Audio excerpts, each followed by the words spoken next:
Master Black, gusto kayo makausap ni Demon Master. Napalingon si Liam nang marinig ang boses ni Brian. Mahigit 2 linggo na ang nakalipas, simula nang malaman niya ang katotohanan. At sa loob ng 2 linggo, wala na rin siyang ginawa kundi ang manood kung paano nahihirapan ang kanyang ama. Palala ng palala ang sakit nito, ngunit wala man lang siyang magawa para ito'y matulungan. Marami na siyang doktor na nakausap tungkol sa kondisyon nito, ngunit lahat sila isa lang ang sinasabi. Ang hiihanda niya ang kanyang sarili dahil hindi na ito magtatagal. Narinig na naman niya ang tawag ni Brian, ngunit nanatili lamang siyang nakaupo sa malaking bato habang nakatunghay sa dagat. Suminghot siya at lihim na pinahid ang luha niya. Alam na niya kung bakit siya pinatatawag ng kanyang ama, ngunit wala siyang lakas ng loob upang harapin ito. Master, alam kong mahirap man tanggapin, ngunit kailangan mong harapin ang katotohanan. Mas masakit kung hahayaan mo siyang mawala nang hindi man lang sinabi sa kanya ang lahat ng gusto mong sabihin. At ganun rin siya sa'yo. Kahit sa huling pagkakataon, hayaan mo siyang mayakap at may paramdam sa'yo ang pagmamahal niya bilang ama. Natauhan si Liam dahil sa sinabi ni Brian. Tumayo siya at nagmamadaling tinungo ang master's chamber.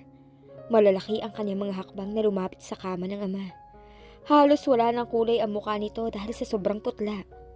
Dad, tawag niya, ngunit ramdam ang pagpipigil ng kanyang emosyon. Son. Tawag nito nang makita siya.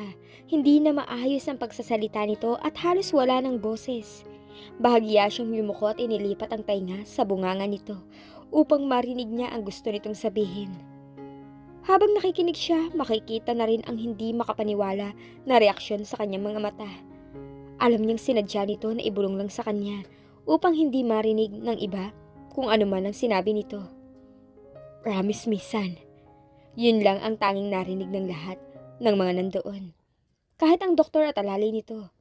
Mahirap man para sa kanyang sinabi nito, ngunit wala siyang magawa kundi ibigay ang kahilingan ng kanyang ama. Magkasunod siyang tumango. I will, Dad. Sagot niya dahilan upang umiti ito sa kanya. Thank you, son. Nakita niyang pumikit ang mga mata nito kaya nataranta siya. Dad! Tawag niya at niyugyug ito. Muli itong nagdilat na mga mata tumingin sa kanya. Son, I want to rest. Sa mga kamay mo, ipinagkatiwala ko ang lahat ng mayroon ako. I'm tired, son. Salamat at dumating ka sa buhay ko. Huling sinabi nito bago lagutan ng hininga. Dad! Dad! Daddy! Ang malakas na boses niya ay unti-unting humina nang makita na wala ng response mula sa kanyang ama. Hinayaan na lang niyang bumagsak ang huling butil ng luha niya at niyakap ito. Rest in peace, Dad. Mga katagang masakit para sa kanya, nabitawan, ngunit kailangan ng magpahinga ng kanyang ama at panahon na para siya naman ang humarap sa mga kalaban nito na naging kalaban na rin niya. Matapos ang isang araw niyang pagluluksa, hinayaan niyang i-cremate ang katawan nito at ilagay sa urn. 3 days after, kasalukuyan silang nasa loob ng yate nito at naglayag sa gitna ng dagat. Hawak ang urn ng ama, mistula siyang isang hari kung titingnan dahil sa kanyang kakaibang aura. Malaki na ang pinagbago niya. Ang dating may puso na Black Phoenix ay nagiging Lord of Darkness. Sa loob lang ng 3 araw na pag-upo niya bilang bagong Demon Master, nakuha na kaagad niya ang respeto at takot ng kanyang mga tagasunod.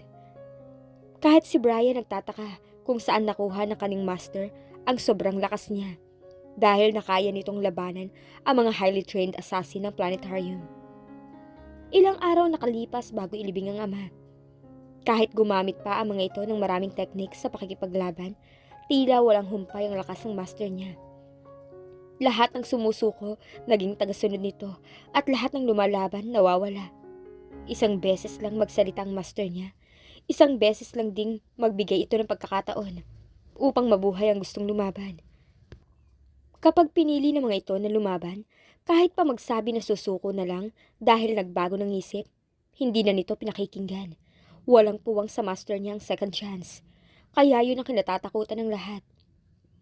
Habang nakatayo si Liam suot ang black suit at pinatungan ng mahabang cape na abot hanggang ilalim ng tuhod niya, binuksan niya ang takip ng mamahaling ornamental vase na may laman ng abo ng kanyang ama. Agad naman na sumaludo ang lahat ng mga Black Assassin sa bawat gilid niya. Tanda ng paggalang sa kanilang pumanaw na Demon Master. Rest in peace, Dad. Hanggang sa muli natin pagkikita. Wika ni Liam habang hinahagis ang abo ng ama sa dagat. Kahit nagdudurog ang puso niya, walang makikita na luha mula sa sulok ng kanyang mga mata. Nanatiling matigas ang damdamin niya, ayon sa kagustuhan ng kanyang ama. Ang kanyang puso ngayon, hinulma sa isang granite na bato, na napakahirap tibagin dahil sa sobrang tibay. Napapitlag si Brian mula sa kanyang malalim na iniisip nang marinig ang pagtunog ng kanyang telepono. Lihim niyang sinagot ang tawag. Mahal, mamaya ka na lang tumawag. May mahalagang lakad pa kami ni Master. Brian, ano na? Sinabi mo ba kay Master Black ang sinabi ko sa'yo kahapon? Hanggang ngayon naghihintay pa rin si Master Red ng tawag niya. Nag-aalala siya dahil mahigit 2 linggo nang hindi tumatawag sa kanya si Master Black. Ano ba talaga nangyayari sa inyo dyan? Mahal, mamaya na tayo mag-usap. Pakisabi na lang kay Master Red na huwag siya mag-alala dahil okay na okay si Master Black. Kailangan niya lang ng konting panahon para harapin ang problema rito sa planetarium. Sigurado ka? Ano ba kasing problemang yan? Bakit ayaw niyang sabihin kay Master Red? Naku Brian ha, kapag hindi mo sinabi sa akin, magbe-break na tayo. Nakamot ni Brian ang ulo. O bakit mo naman idadami ang relasyon natin sa problema ng mga Master? Lagi mo nalang panakot sa akin yan eh. Naisip ko tuloy wala ka talagang pagmamahal sa akin. Nakakainis ka kasi. Bakit hindi mo nalang sabihin sa akin kung ano mang nangyayari dyan at hindi naman kami mag-aalala ni Master Red dito? Isa pa may mga dumating rito ng mga Black Assassin at nagmamasid sa paligid. Hindi ko alam kung mga kalaban ba sila o kakampi. Sa ngayon wala pa naman silang ginagawang masama. Kaya lang natatakot ang mga bata dahil kahit sa school sinusundan sila ng mga Black Assassin. Padala sila ni Demon Master, kaya huwag kayo matakot sa kanila. Para yan sa proteksyon ng mga bata, upang hindi maapektuhan ang kanilang pag-aaral. Anong hindi maapektuhan? Natatakot na nga sila dahil nagmistulang mga anino nila ang mga nakaitim. Kahit sa loob ng school nila, nakakalit ang Black Assassin. Pero teka, paano naman na pinadala ni Demon Master?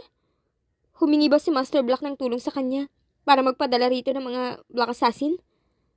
Ibig sabihin kahit sa Cass University, pinadalhan niya rin. Napalitan na kasi ng Black Assassin ng mga gwardya eh. Wika ni Leslie. Hindi nito alam na naging Demon Lord na si Master Black. Mahal, kailangan ko ng patayin ng tawag. Baka hinahanap na ako ni Master. Basta huwag kayong matakot sa mga Black na yan dahil nandyan sila upang magbantay sa inyo. Brian! Mabilis niyang pinatay at tinago ang telepono sa bulsa nang marinig ang boses ng Master niya. Tila tinakasan ng ngiti ang mga labi nito dahil hindi na marunong umiti. Kahit anong pagpapatawa niya ay walang epekto sa kanyang Master. Yes, Lord. Ito na ang tawag nila ngayon sa bagong Demon Master dahil nalagpasan nito ang lakas at kapangyarihan ng dating nakaupo na Master. Ipadala mo ang sulat sa lahat ng mga Board Lord ng planetarium. Sabihin mo sa kanila, mayroon silang 24 hours para sundin ang nakasad sa sulat ko. Kinuha niya ang papel mula sa lalaki, ang kanang kamay ng dating Demon Master. Binalingan niya ang kanyang Master ngunit hindi ito nag-aksaya na lingunin siya. Nanatili lang itong nakatalikod sa kanya habang nakatayo at nakatunghay sa karagatan. Kahit hindi niya nakikita mukha nito, ramdam niya ang galit sa loob. Masusunod po. Akmang tatalikod na siya, ngunit naalala niya ang sinabi ni Leslie, kaya muli siyang humarap. Nagbugas siya ng hangin. Lumuhod at nilakasan ng loob upang sabihin na rito ang pakay. Lord, may halong takot ang boses niya dahil baka magalit ito. Speak, utos nito sa baritonong boses. Si Master Red, gusto kayo makausap. Diretsahan niyang sagot. Hindi na siya nagpaligoy-ligoy pa at konti lang ngayon ang pasensya nito. Nakita niyang saglit itong tumahimik. I will call her. Tipid nitong sagot. Thank you, Master. Alis na po ako. Mahina lang ang pagtango nito habang nakatalikod pa rin sa kanya. Matapos nilang bumalik sa planetarium, nagkanya-kanya ng trabaho ang lahat ng mga tauhan niya ayon sa kanyang inutos. Papasok na sana siya sa kanyang chamber nang biglang lumuhod ang isa sa mga tauhan sa kanyang harapan, dahilan upang huminto siya sa paglalakad. My Lord, patawad po, ngunit nakatakas po ang 2 bihag natin. Hindi man lang niya pinag-aksayahan na tingnan ang tauhan niya na lumuhod sa kanyang harapan. Pinasok niya ang 2 kamay sa bulsa ng pantalon niya. Bakit nakatakas? Kalmado niyang tanong, ngunit ramdam ng lahat ng mga nakapaligid sa kanyang takot. My lord, hindi ko po alam kung bakit. Ngunit pagbalik ko po sa kanilang kulungan, wala na po sila. At nasaan ka? Unti-unting lumiit ang pasensya niya. Namumutla ang tauhan na nagbabantay sa bihag. Pautal-utal itong sumagot. Kasalukuyan po akong may ginagawa nung tumakas po sila, Lord. Armas. Isang salita lang ang binigkas niya, ngunit naintindihan agad yun ang kanang kamay niya. Maliban kay Brian, agad naman na lumapit ito sa kanya upang ibigay ang armas. Siya ang tipong hindi na lumilungon pa sa paligid niya. Direkta lang siyang taas noon na nakatingin sa direksyon ng dinadaanan niya. Yun ang paraan niya upang hindi na makita ang nagmamakaawa ng mga mata habang nakatingin sa kanya. Mga matang tapat kung tumingin, ngunit hudas kung tutuusin. Nadagdagan ng takot sa mukha ng tauhan na nakaluhod habang nakatingala sa kanyang Panginoon. My Lord, patawarin niyo po ako sa kapabayaan ko. Alam ko pong isang pagkakamali na nilisan ko ang aking pwesto, ngunit bigyan niyo po ako ng pagkakataon. Hindi na natapos ang tauhan ang kanyang pagsasalita. Gulat na lang siyang bumagsak sa lupa na may butas ng bala. Binalik ni Liam ang armas sa kanang kamay niya. Ligpitin ang kalat. Utos niya at muling tinuloy ang paglalakad na parang walang nangyari. Nanatiling nakaawang ang labi ng lahat habang nakatingin sa kasamahan nila. Magiging leksyon to sa lahat. Panatilihin ang pagiging tapat sa Lord kung ayaw niyong matulad sa Kanya. Wika ng kanang kamay sa mga black assassin na nanonood sa paligid nila. Ngunit pagpasok sa loob ng kanyang chamber, si Liam agad niyang nilakang pinto upang walang pumasok. Kinuha niya ang picture frame ng kanyang ama at tinitigan ito. Dad, hindi ko alam kung hanggang kailan ko kakayanin ang pinapagawa mo sa akin. Ngunit susubukan kong ayusin ang lahat ayon sa kagustuhan mo. Muli niyang nilapag ang picture frame nito. Hindi na uso sa kanyang umiyak at magpadala sa kanyang nakatagong emosyon. Kinuha niya ang cellphone at tinawagan ang mahal niya. Honey? Ang kaninang matigas na anyo niya ay nagiging anghel nang marinig niya ang boses ng kanyang asawa. Napangiti siya dahil sa malambing na boses nito. Sweetheart. Puno ng pagkasabik ang boses niya. Anong nangyari sa'yo? Bakit ngayon ka lang tumawag? Gusto mo bang mamatay ako sa sobrang pag-aalala, ha? Nag-aalala ka rin ba sa akin? Sa amin ng mga anak mo? Ramdam niya ang pinaghalong galit, pag-aalala, at pagkasabik sa boses ng asawa niya. Napangiti na lang siya dahil sa pagtatalak nito. I'm sorry, sweetheart. Marami lang akong inayos rito. Tipid niyang paliwanag. Yun lang? Hindi mo man lang ba ipapaliwanag sa akin kung anong nangyayari sa'yo dyan, ha? Sweetheart, okay lang ako rito. Sagot niya at sandaling tumahimik. Maya-maya'y nagsalita. I miss you. Muling dagdag niya. Narinig niyang suminghot ito at alam niya kung bakit. Nakakainis ka! Umiiyak na sagot ni Ashley, ngunit gustong-gusto na niyang yakapin ang asawa. Sweetheart, konting tiis na lang. Makakaya natin to. Pigil ang emosyon na sabi ni Liam. Nakakainis lang kasi. Pakiramdam ko, lalo mo lang dinadagdagan ang paghihirap ko. Paano ba naman naka-off ng mahigit 2 linggong cellphone mo? Ang mga anak mo nagtatampo na rin sa'yo dahil hindi ka nila nakikita. Alam mo naman sa cellphone mo lang nakakapag-access si Sam para makita ka nila, diba? Kahit hindi mo sila makakausap, ang mahalaga nakikita ka nila. Kaya lang pinagdamot mo pa. Sweetheart, may mga bagay kasi na nangyayari sa planetarium na hindi dapat makita ng mga bata. Don't worry. Simula ngayon, lagi na akong tatawag sa inyo. Huwag ka nang umiyak, okay? I miss you. Malambing ang boses niya sa huling sinabi niya. Tila nawala ang katigasan ng puso niya pagdating sa kanyang asawa. I miss you more. Ngumiti siya dahil sa sagot nito. Siya nga pala, hindi ko pa nabawi ang cash group dahil malakas ang pwersa ni Tala. Kahit kalahati ng shareholders ay nasa pagmamayari ko, hindi ko pa rin magawang mabawi dahil sa malaking padar na binabangga ko. Ang kanyang ngiti ay napalis bigla nang marinig ang sinabi ng asawa niya. Mayroon pa bang mas malaking padar maliban sa kanya? Kung sino man yun, tiyak na hindi niya palalampasin. Bakit? Tila nabuhay na naman ang Lord sa loob niya. Hindi ko siya kilala. Pero base sa impormasyon na nakalap ko, isang Filipino-American ang pinuno ng mga taong pinadala sa CAS upang magbantay. Kahit marami akong tauhan, hindi pa rin sapat upang labanan ng The Blood Mercenaries eh. Hindi sila kasapi ng Bird Lord, ngunit malakas ang persa nila. Kahit si Mami, ngayon lang narinig ang tungkol sa kanila. Nagtataka si Liam sa sinabi ni Ashley. Ang pagkakaalam niya, ang The Blood Mercenaries ay mga grupo ng mga mercenary soldiers na inuupahan at binabayaran ng malaking halaga para sa isang misyon. Literal na malakas ang persa ng mga ito dahil full pack sila sa mga high-end at powerful na gamit. Ngunit kaya niyang labanan ng mga ito. Alam niya yon. Sino nagdala sa kanila? Tanong niya. Si Tala. Sinabi niyang kapatid niya ang pinuno ng mercenaries. Kaya tinulungan siya ng mga to. Kapatid? Ngunit wala akong alam na may kapatid si Tala dahil nag-iisang anak lang siya. Takang wika niya. Kung ganun, sinong sinabi niyang kapatid kung nag-iisang anak lang siya pala? Nalilitong tanong ni Ashley. At saka muling idinagdag nang may naalala. May sinama siyang isang lalaki sa board meeting.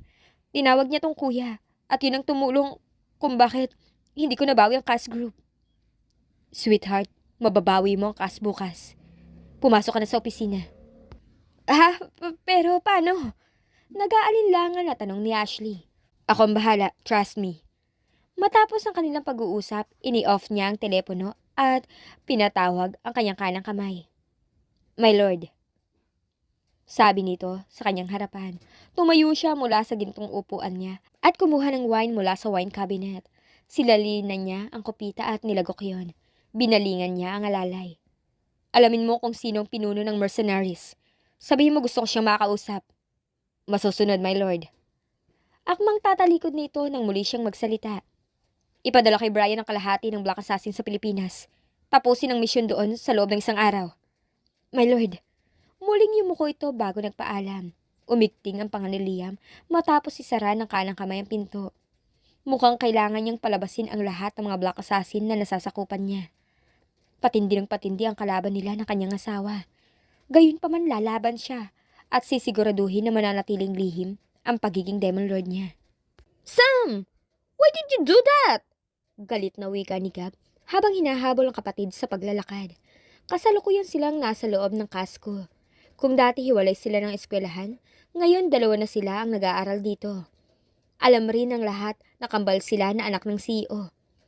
Galit siya dahil sinuntok ng kapatid ang kaklase nila. To escape the class! Huminto si Sam sa paglalakad at binalingan siya. Why? What is your problem, ha? Lumapit siya sa kapatid. Protector siya nito, physically and emotionally. Ayaw niyang nakikita na sasaktan ng kapatid niya. Niyakap niya ito nang bigla na lang umiyak. Tell me, my little sister. Bulong niya sa kapatid. Kuya, I'm sorry. But that is part of the plan. I have no problem. But we need to go out and kailangan nating humanap ng paraan para kay Mommy. Sagot ni Sam sa pabulong. Maraming mga men in black na nagbabantay sa kanila, ngunit alam ni Sam na may ilan na nagpapanggap lang. Sa tuwing gabi, nakababad siya sa harapan ng laptop upang panoorin ang mga galawan ng mga tao sa loob at labas ng kanilang mansyon. Ganon din sa eskwelahan. Nagawa niyang sirain ang security firewall system ng school at i-hack ang koneksyon ng CCTV nito. Lagi siyang pumupunta sa bathroom ng school upang panoorin lang sa cellphone niya ang mga ganap sa loob at labas ng eskwelahan. Hindi gumalaw si Gab nang marinig ang sinabi ni Sam. Hindi rin siya kumalas ng iyakap sa kapatid nang maramdaman ang mga mata na nanonood sa kanila. What happened to Mom? Pabulong niyang tanong sa kapatid. Let's not talk here, kuya. We need to find out first how to escape without them noticing us. Bulong ni Sam na ang tinutukoy ay ang mga men in black na nagbabantay sa kanila. But Dad said that those men are here to protect us. Paalala niya kay Sam. I know, but as I have said, not all, kuya. Mayroong nagpapanggap lang. Nalaman ko to kanina lang nang pumunta ako sa bathroom. And I also heard their conversation. They want to bury Mom alive. We need to warn her. As soon as we can. We have no time, kuya. Kasama ng mga traitor si Mommy ngayon. When? Tanong ni Gab. As in now. Sagot ni Sam.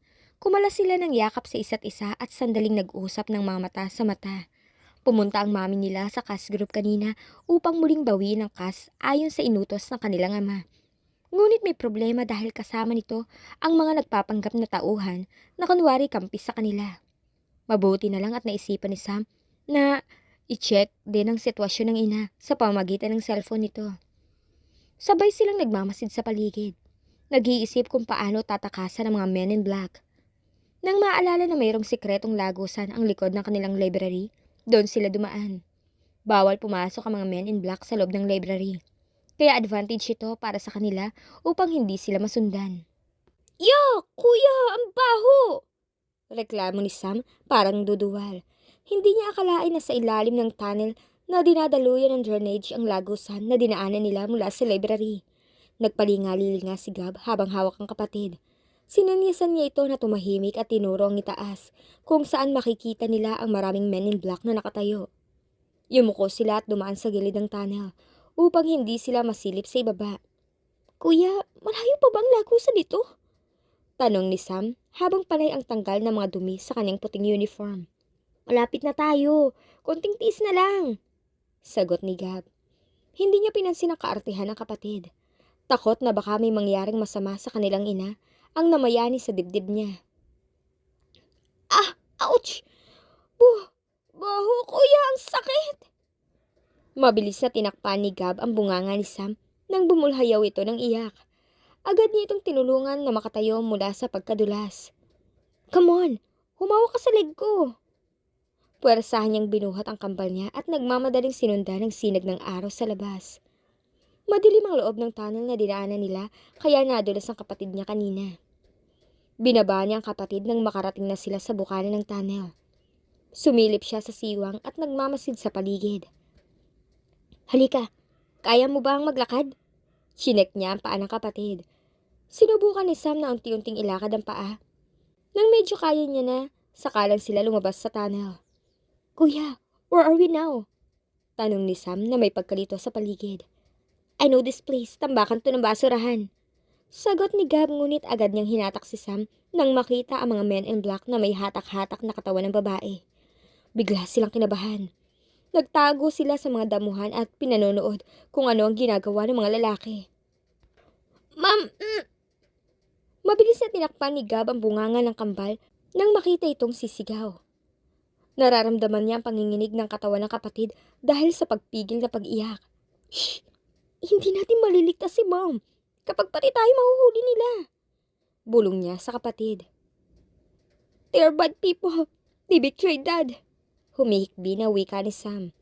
Pumikit si Gab upang pahupayin ang galit sa loob ng dibdib niya. Nakuyom niya ang kamao at muling idinilat ang mga mata. Hindi niya inalis ang mga kamay sa bunganga ng kapatid at baka bigla na naman itong sumigaw. Nakita nila na wala pa ring buhay ang kanilang ina habang nakahiga ito sa damuhan malapit sa tambakan ng basurahan. Ang 5 men in black naman, naguhukay ng lupa upang paglibigan ng kanilang ina. Kuya, please remove your hands. Kukuha ako ng ebidensya. Ipapadala ko kay Daddy. Bulong ni Sam kaya tinanggal ni Gab ang kamay niya. Kasalukuyan silang nakadapa sa mataas na damuhan. Humiga si Sam at dahan-dahan na kinuha ang cellphone sa loob ng bag niya. Marami siyang pinindot sa screen bago itinuo ng lens ng camera sa mga ginagawa ng mga men in black. Matagal pa ba yan? Bilisan niyo at baka naiinip na si boss. Wika ng isa na sa tingin nila ay leader ng team. Paano kung malaman ni Lord Demon ang ginawa natin? Hindi yun nagbibigay ng second chance. Loko, hindi niyo malalaman kung walang magsasabi. Kaya nga bilisan niyo dyan, bago pa bumalik ang mga alalay ni Madam Ashley. Anong sasabihin natin kapag bumalik sila na wala na ang kanilang babaeng boss? Simple lang, ipalabas natin na nawawala siya. Hindi na siya nakalabas ng kumpanya. Hoy, sigurado ka ba na sira lahat ng mga CCTV footage sa loob at labas ng Casby Building? Baka mamaya nahagip ng kamera na kasama tayo nang umalis ni Madam Ashley. Oo, sinigurado ko talaga. Sira ng lahat ng kamera. Kahit IT nila matatagalan pa. Bago maayos yun. Sige, tulungan niyo na akong buhatin si Madam Ashley at ihulog sa hukay. Baka mamaya magising siya, mahirapan pa tayo. Ang lakas din nito kapag lumaban. Kailangan pa natin siyang patulugin bago magawa ang plano. Sayang, gandang katawan pa naman ni Madam. Ang sarap pagsamantalahan. Nakangisi na wika ng isa, sabay ng pagdila sa leeg ni Ashley na walang malay. Hindi ka ba natatakot kay Lord? Natatakot rin pero mas nakakatakot ngayon ng Triad. Kaya nilang suwayin si Lord Demon dahil sa malakas na persa sa likod nila. Kaya dapat alam natin kung kanino tayo papanig. You! Muli namang tinakpan ni Gab ang bunganga ni Sam ng akmang sisigaw ito. Kuya si Mommy! I want to help her! Pigil hininga na sad ni Sam. We will help her! Shh! Sabay lagay ng daliri niya sa bibig ng kambal upang tumahimik ito. Halos hindi nila kayanin na panoorin ang kanilang ina na unti-unting natatabunan ng lupa at na silang tulungan ng ina. Samantalang hindi maintindihan ni Liam kung saan nanggagaling ang biglang paglakas ng kabog ng dibdib niya. Laging pumapasok sa isipan niya ang kanyang mag-ina. Kinuha niya ang cellphone upang kamustahin ang asawa kung nagtagumpay ba ito na makuha ang cast group. Ngunit nasindak siya sa video na tumambad sa kanyang mga mata. Ilang sandali pa maririnig na sa loob ng chamber niya ang pagdagundong at nakakakilabot niyang sigaw dahil sa sobrang galit. Mga loko! Magkakasunod na putok ng mga armas ang naririnig. Wala nang rason upang itago ang pagiging Lord Demon niya, gayong ginalaw na nila ang kanyang pamilya. Kinuha niya ang picture frame ng ama. I'm sorry, Dad, but I need... Kailangan nilang mawala lahat. Panting na panting niyang pagbigkas. At sa bawat bigkas niya, nandun ang sobrang galit sa mga nanlilisik niyang mga mata. May kinuha siyang isang tableta na pinagbabawal inumin ng kanyang ama dahil sa malalim na dahilan. Nagbibigay ito ng sobrang lakas sa sinumang makainom nito. Kakayanin nitong labanan kahit 20 malalakas sa kalaban ng sabay-sabay. Ngunit sa kabila ng lakas na ibinibigay nito, kapalit nun ay ang pagbaba ng kanyang lifespan. Nag-iisang gamot lang ito na inimbento ng kanyang ama sa loob ng maraming taon na nagtatago ito. Hindi na siya nagdalawang isip pa. Nakataya rito ang buhay ng kanyang pamilya. Pupulbusin niya ang planetarium at gagawin niya yun ng mag-isa dahil nawala na siya ng tiwala kahit sa mga tauhan niya. Sino nga kaya ang nag-uutos na ipadukot si Ashley? Magawa kaya itong iligtas ni Liam?